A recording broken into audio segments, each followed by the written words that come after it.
10-year-old child living in these strange times. A child who is wondering if the adults of this world have forgotten about us in this pandemic. I don't understand why I cannot go to school, why I can't play with my friends. I didn't see my grandma for months. I miss her so much. My father is always worried and sad. He lost his job. When I asked my parents all this, they said because of the virus, and we have to do what the government says to protect ourselves and others. And it'll only be a few weeks. But it's been too long, and it seems that life will be like this forever. I feel suffocated and confused. All my friends are terrified. When I say I miss playing with them, they say they're scared to play with me because I might have the virus. I can't see my grandma because they worry I might infect her. When I go shopping with my mum just to leave the apartment, I walk down the street and everyone is moving out of the way of each other. It feels strange not to see people's faces. I don't know if they're happy or angry. It's confusing. It makes me worried if someone was to hurt me, no one would know who they are because everybody has masks on their face. My mum says I'm one of the lucky children, and there are other kids around the world that are in worse situations, and this makes me feel even more sad. I hope when the government puts these rules, they thought of us kids and how all this will affect us. I used to look forward to growing up. Now I'm just scared all the time. I pray to God to help us all.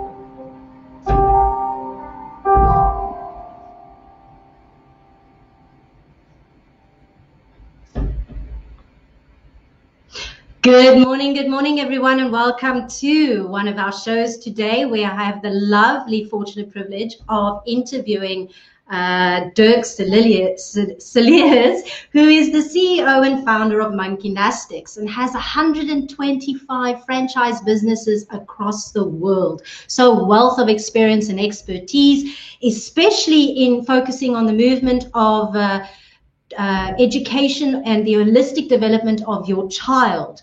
So Dirk also studied in Scotland and is a master life and business NLP coach, and so has a great understanding of how the mind works. So hello and welcome, Dirk. So happy to have you here. Hello, Romany. Wonderful to be here. Thank you for the opportunity.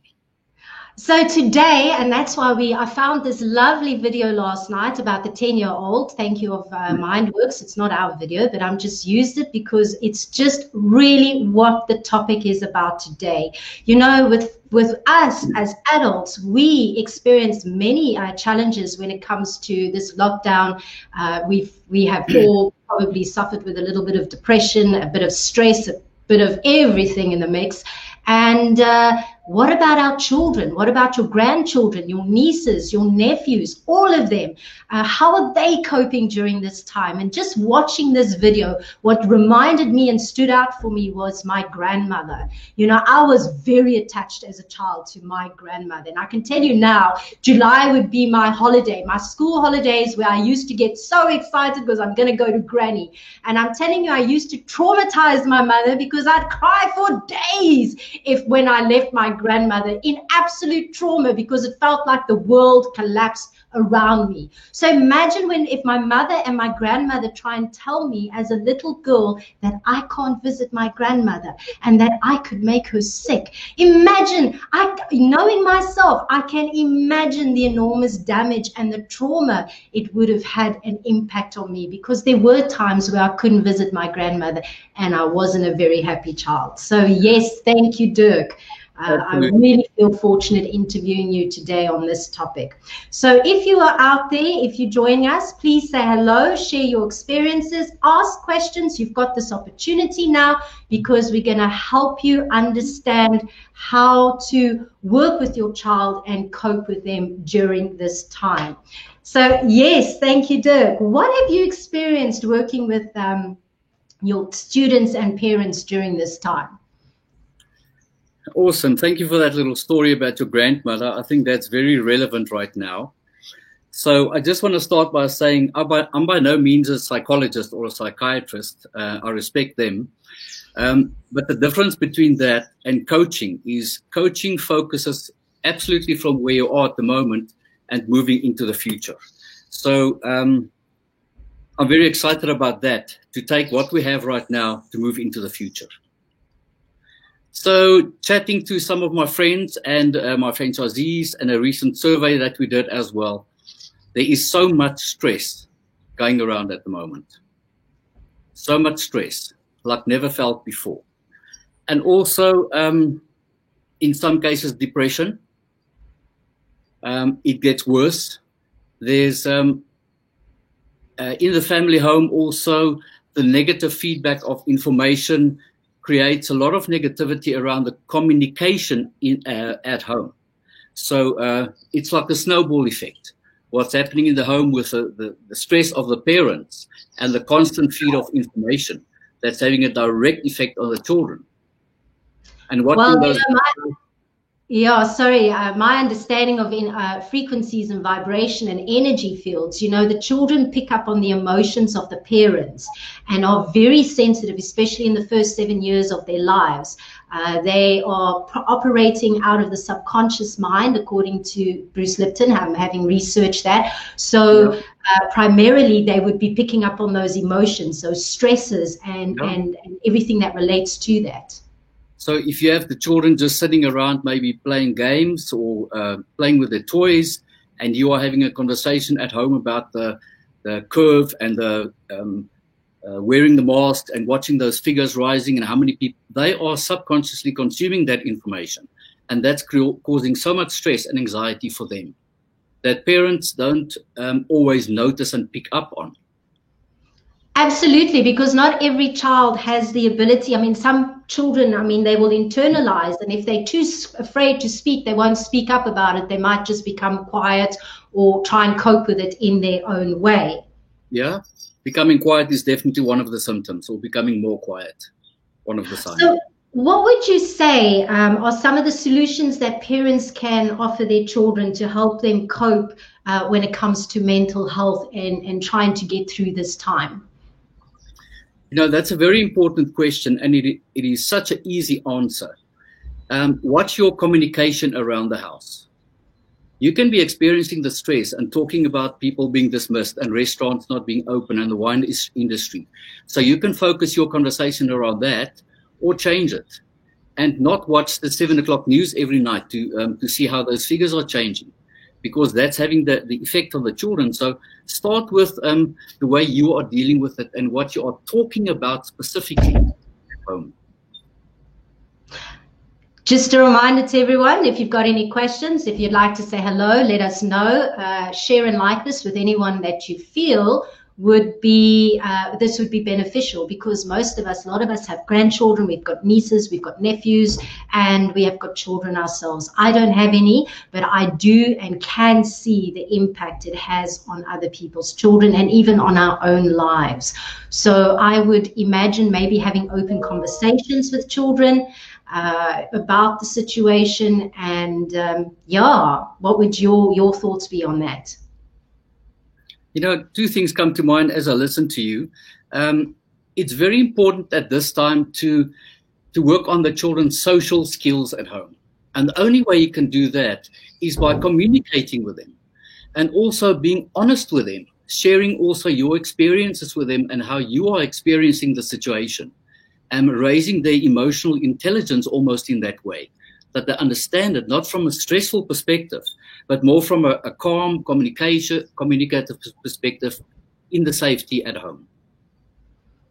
Right. That's very good advice. That's something that I wish I'd learned that's something I wish parents would be more open to doing, and not treating children almost like, from my own personal experience, I'm not I know I'm a child, but treat me as a human being with, learning to understand, because at the end of the day, you are kind of wanting to raise your children to become responsible adults, responsible, effective communicators. So having that open dialogue can go a long way to helping a child's development, would it? Fantastic. You know, the next word on my lips was responsibility, and you mentioned that now in your last sentence. This is also the perfect opportunity to teach children responsibility. Responsibility has shifted a little bit because mom's working from home now, the animals need to be fed, or the washing needs to be put in the dryer, or so. Those small little things that to get the children actively involved in this process that's changing by giving them more responsibility, because before the lockdown, children had very limited responsibility. Wonderful opportunity for that. Yes, that is so true. I mean, I've watched a lot of children, I mean, where the mothers are running around doing all the washing, cleaning and all the things and running themselves stupid, and then they still got to do their jobs and their day jobs. It's a lot of stress and responsibility on the parents. And, you know, often the excuse is, oh, they're just children, you can't make them do this kind of stuff. But actually, it teaches them responsibility. It gives them a sense of, would you say it would give them a sense of feeling like they're part of something? Absolutely, part of the solution almost during this time. And also one of the things that's really contributing to a more positive mental health state is doing a task and completing the task. So even if it's a small task, you feel a sense of accomplishment, and then you feel better about yourself. Your self-esteem is a little bit better. So it's important, very important for children. And that's also one of the symptoms. They start a task and they don't finish the task. To start doing things that you start and finish the task consistently every Friday at 10 or so. So very important as part of that solution. And of course, something else that I had jotted down here, you know, there's been a lot less laughter. A lot less laughter. Even at schools, when the children are sitting in their little cages with their masks on, there's a lot less laughter. So it's a good idea at home to have a joke evening, or do funny things for your children, or start acting up, dress up, or watch a funny movie and really laugh, because then you have got those endorphins coming out, and that changes also your mental health state if you laugh together with family. I love that, because you know what? There's always been laughter's medicine for the soul. Laughter is very good for your body. It is actually really healthy for your well-being. So the more that you can encourage laughing, I agree, because, you know, you just reminded me, you know, all I see is these poor kids at school sitting in what feels like cages, you know, and they used to have their buddy over there, and now they can't go and play with their buddy, or, you know, they can't go close to their buddy. It must be a really different mindset. I mean, even for myself as an adult, just that feeling of, you know what, I mean, I know I can hug my mom, I'm living in the same room as her, but I almost am hesitant, whereas before I just go, hey mom, let's hug, and, you know, have a good time. And now it's like, you know, even though I'm living with her, you know what I mean, I'm like, we're breathing the same air and there's nothing wrong with that. So yes, I like that. We think of, you know, for 25 years, our primary focus with Monkeynastics has been to teach the children confidence and create a positive self-esteem. We didn't even use the word positive mental health. For us, it was just what we did. So when we started going back to schools now, and this was feedback from the teachers and the parents, the children were so quiet and sitting with their masks in their little cages. But after Monkeynastics left there was laughter again, and there were communication amongst the children. So it seemed to just lift their spirits a little bit. Oh, that sounds so awesome. So we've had some feedback from some people. Margie is saying that, hi, love your guys' topics. I'm a grandmother and worry about how the parents are handling lockdown and overweight. So that's something also, yes, that's to be concerned about. And then Eve is saying you feel like in the shops no one talks to each other anymore. It's just so very different. It's a very different. And I think with the mask on, you know, it has another effect. I mean, if I think about my two dogs that don't bark, they don't bark at anybody. Now, if there's someone at the gate and they see someone at the gate, they act barking their heads off, you know what I mean? And it's like such a change in behavior even for my animals. So can you imagine what it's like for little children? And one of the guys that came to exactly around that. Children wearing the masks, or people wearing the masks. Children cannot read the emotion of your face. And for babies and younger children that don't even verbalize words yet, that is a lot of the communication skills, how they learn is by facial expression. And now you don't have a facial expression anymore, so you're hiding the emotions. So it's a lot more difficult for children to analyze those emotions, also internally, subconsciously. That is such a valid point that you raised there, because, you know, if you understand body language and understand the mechanics of body language, I mean, it's almost like, you know, they talk about it in marketing and sales. You know, the first 4 seconds or the first few seconds, you've made an impression just through body language, and now you don't have that body language experience anymore. So, you know, that is also what I would imagine would impact early child development, is learning and understanding that those key mechanics of being a functional contributor to society. Yeah. So, Dirk, can I ask you, what are some of the symptoms you mentioned earlier? You know, children becoming quiet and reserved, and you mentioned another one, not completing tasks. What other symptoms can parents look out for so that they are aware, and so that they can just monitor their child a little bit, observe and see how they behave, to help them if they do notice something? So on our new Cybernastics platform, we are going to create a mental health check. Just a 10-point mental health check that will give people access to. So the moment it's live, we'll start spreading that out as well. But so we've got some things, but I also went to do my own type of research to see what are those symptoms, because they could be so slight that parents don't pick it up. So I'm just going to read through a couple of them here for you. Children are more quiet than usual. They use the words, I'm tired a lot, or I've got tummy pain. So that's clear indications. Sometimes a loss of appetite, not a lot of eye contact, can't keep a conversation going. Sure, these are such subtle things that people don't often think about. Mood swings, can't really get excited about future things. You know, if you talk about we're going out or this, not getting excited about that. And of course, fearful, and the major thing with children is definitely a lot less laughter and a lot more. I've spoken to my friends in Northern Ireland just to get a international perspective on it, and she's got 5 grandchildren from the age of 7 and down.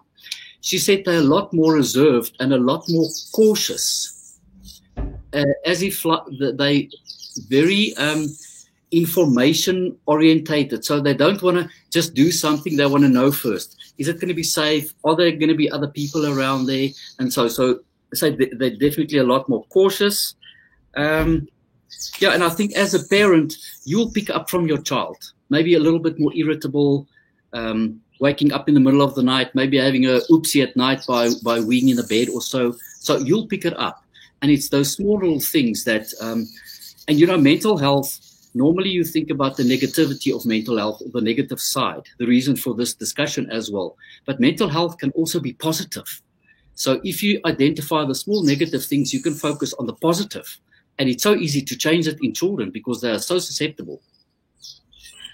I like that. That's really good advice. Yes. I mean, I was just thinking now, you were talking about how subtle things can be. I mean, I didn't even think about body language. I completely forgot about the impact of body language and how children read people's faces and emotions, you know.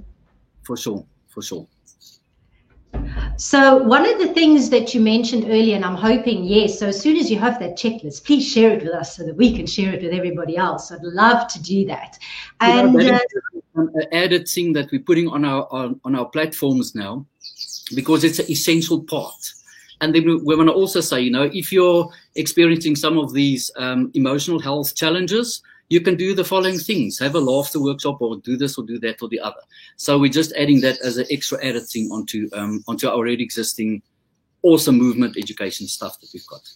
That's excellent. And I think also what might be lovely for parents just to also engage, you know, sometimes many of us have been raised not to speak openly. Many of us have been raised to keep it behind closed doors, keep your skeletons in your closet. I think we need to shift that mindset and learn to open up, to say, you know what, it's okay. My child's not coping. how can I help my child? Because I think when you open up more, you are empowering not only yourself, but as well as your children. And we get to learn from each other. We get to explore things with each other and help each other through this time. Absolutely, absolutely. You know, a shocking statistic that I came across yesterday is 85% of adults currently globally, I don't know how the survey was done, will be experiencing post-traumatic stress in some way or another. So it's not 50%, it's 85%. It's almost 9 out of 10 people. That's massive. That's massive. In order to deal with it, you need to identify it and then to easily work through it. You know, it's it will be easy in a way because it's not a you wouldn't need medication or stuff for that unless it falls into a major depression situation. But to deal through this, I'm confident that just by doing a couple of things, everybody's mental health and well-being can be uplifted now with the new seasons. I think so, and I'm hoping that we all work towards it because it really is necessary. Just listening to your story, because you know these are going to become. I from my own personal experience, even though I'm introverted, even though I work from home, even though I love being at home, I can feel the impact of that stress. So I know what you're referring to. And then at the same time, how do we get those children so that one day when they're 20 years old, because this is something that I've noticed how a lot of my childhood experiences have impacted me as an adult, how they've impacted me, and I've had to war with myself to try and overcome, especially in the area of confidence and self-esteem. And that's something you mentioned earlier on. So as an adult, and just remember that what you're doing with your child now will definitely have an impact on their business going forward, on the way they handle jobs, the way they function in society, the way they communicate. Because I know that the lack of self-esteem and confidence is almost like a barrier in my own life that I keep on having to work with. It's like this demon that keeps on rearing its ugly head in my life. And I, you know, and in some situations I have to war with this demon first in order to be able to negotiate that deal or to be able to move in a business function or an area of my life. So that's just one of my pieces of advice that I can give people out there. Yeah. So one of the last things, did you want to, sorry? Yeah, so listening to you, it's very important for, you know, after the Spanish flu or after the Second World War, there wasn't the media that we've got available today feeding us all that information. So Dr. Graham Codrington, his company is Tomorrow Today. They researched pandemics and wars and the effect of that and how people then the after effects of that. And they came up with some wonderful things. You can go and check that out online. But one of the things that stood out for me is after a pandemic or after a war, there is so much innovation, and people seem to get back to humility and support and encouragement on that level that didn't exist before. So normally after the pandemic, and also another very positive thing about the research is pandemics, and it's short-lived compared to the cycles that they come in. So it's short-lived. For us now it feels long, but it's short-lived. And after that, there's a lot of innovation and a lot of social integration with the people and the children that's growing up in that, provided that they're not fed all this negative information all the time. I love that, because yes, in every market crash, and that is economics, every market crash, there's always plenty of opportunity. It's how you look at life and how you perceive things. And I just love the background that you have there, the sound of the nature and the birds. I can hear them twittering away. I mean, that's just so healthy for everyone. It's my happy place at the moment, hey. So one of the things that you mentioned earlier on that I can't wait to hear about it is your nanny-nastics. Oh, you got nanny-nastics, monkey-nastics, lots of nastics. What is nanny-nastics all about? You know, we've got so many things going on at the moment, but nanny-nastics has now jumped to the top 5 on my priority list. So a couple of days ago, I went to walk to Loniel Lake. I live in Loniel, and there's a nice lake in a park with my little dog, Skiki. And I noticed a lot of nannies around, dressed in their uniforms, pushing the pram and 2 kids with them and around in groups. not in groups, like out in the park. And I've been walking that park for years, and it was noticeable for me because there were more nannies and more kids. So I just thought, these nannies need to be empowered because they've now got a different function at home. They're not just a nanny anymore. They now also become the educator because those kids would have normally maybe been back at school and now they're at home. So I'm sure there are some home programs and things that the parents are considering, but we are going to be launching Nanny-nastics, specifically to empower and train the nannies with a short program that we're going to do online with an award for them to be able to be our instructors, almost, if you want to call it that, at home. To talk about healthy habits. We've got 8 healthy habits about sleeping, about diet, and about the exercises that we do, and also the mental health around that. Rather than them just sitting, now we empower them with the skills to really make a huge difference because they are spending the day with those kids and they can make an enormous impact. Oh, I love the sound of it. And on the other hand, I'm also seeing yes, because sometimes people go, oh, what you doing, man? You know what? You're actually not only just helping that nanny to help your child, but you actually, those skills can then be transferred to their own children within the townships and in the communities. So they're actually having added value. And then one day, it's all about empowerment and growth. So maybe if the nanny doesn't feel like they want to move on and start their own business, they've got these skills that they can transfer to others and help each others do the same thing. I love that. Yeah, we love that too, and I can't wait. Oh, please let me know so we can have another chat about it. Yeah, so yes, going over to some of our comments, I see that Eve is saying that we need to make sure that our children are not getting enough exercise. They need to exercise a bit more. Yes, exercise is always good for the health, always good for the body. I know I don't do enough of it. I see my mom, she's very healthy at her age. She's a baby boomer, so yeah. There she is doing her exercise, and I'm going, oh, and every time I see her do her exercise, I'm feeling a little bit guilty because I seem to be glued to my screen because I've got so much work to do. Jocelyn is also saying exercise and healthy food choices are so important. Any final things you want to share? Going through a list here that I just jotted down from my experience.